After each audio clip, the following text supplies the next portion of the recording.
যদি প্রশ্ন করি একটা মরা মানুষ আর একটা বেঁচে থাকা মানুষের মধ্যে ডিফারেন্স কি, উত্তর হবে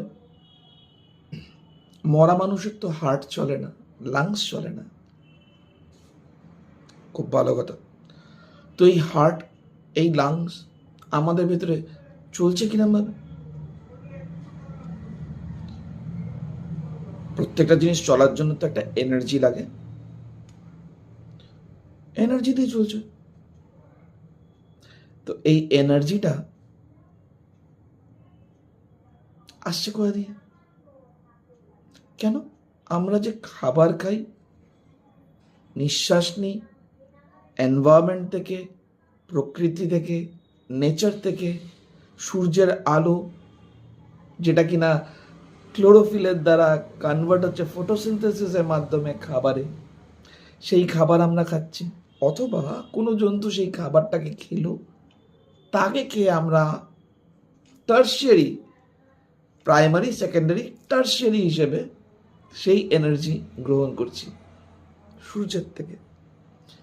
ফ্যান্টাস্টিক। তো এই এনার্জিটাকে আমরা কি বলতে পারি? এই এনার্জিটা কি রকম ধরনের? If it is an energy, তাহলে তো এর একটা রূপ হবে। ডেফিনেটলি আমাদের ভেতরে নানান রকম এনার্জি রয়েছে। হিট এনার্জি রয়েছে, আমরা টেম্পারেচার ফিল করতে পারি। যেখানে বসে থাকি সে জায়গাটা গরম হয়ে যায়। তো হিট এনার্জি, বডি একটা ইন্টারনাল হিটিং সিস্টেম তৈরি করছে। শীতকালেতেও আমরা ঠান্ডা হয়ে যাই না, বেঁচে থাকি, বেশ গরমেই বেঁচে থাকি। বাইরে 98.4-কে আমরা বলি নর্মাল টেম্পারেচার, বেড়েও যায়, কমেও যায়। তো টেম্পারেচার মানে heat. The heat is an energy. আর এই যে কথা বলছি, সাউন্ড এনার্জি। এই যে চোখ দিয়ে দেখছি, লাইট এনার্জি।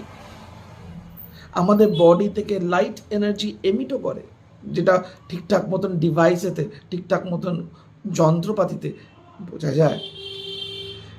এই যে এনার্জিটা, অনেক রকমের এনার্জি, নানান রকমের এনার্জি।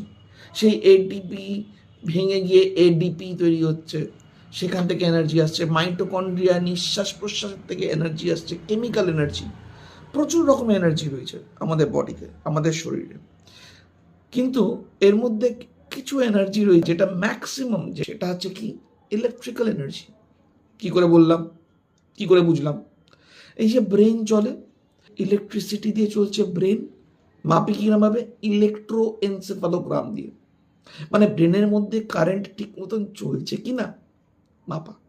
একটা ব্রেনেতে মোটামুটি 40 ওয়াটসের বাল্ব জ্বালাতে পারবার মতন ক্ষমতা থাকে, এতটাই এনার্জি তৈরি করতে পারে।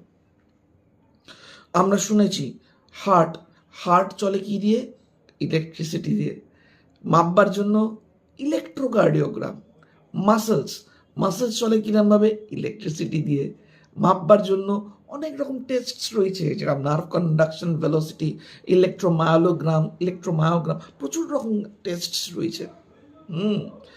ইন্টারেস্টিং। তাহলে এই যে এনার্জি আমাদের মধ্যে ফ্লো করছে, সেটা কি? Mainly electrical energy. ফ্যান্টাস্টিক, সুন্দর জিনিস।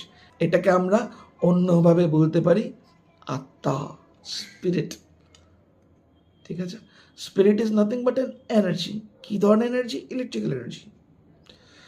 সামেশন, এনার্জি ইজ ইন্টারচেঞ্জেবল এবং energy is indestructible, cannot be created, cannot be destroyed. এটা আমরা সেই কনজারভেশন অফ এনার্জি থেকে পাচ্ছি, সেই ছোটবেলায় পড়েছিলাম। এর জন্যই বলা হয় আত্মার শেষ নেই। এর জন্যই বলা হয় আত্মার শুরুও নেই, শেষও নেই। কেমন লাগলো জানাবেন।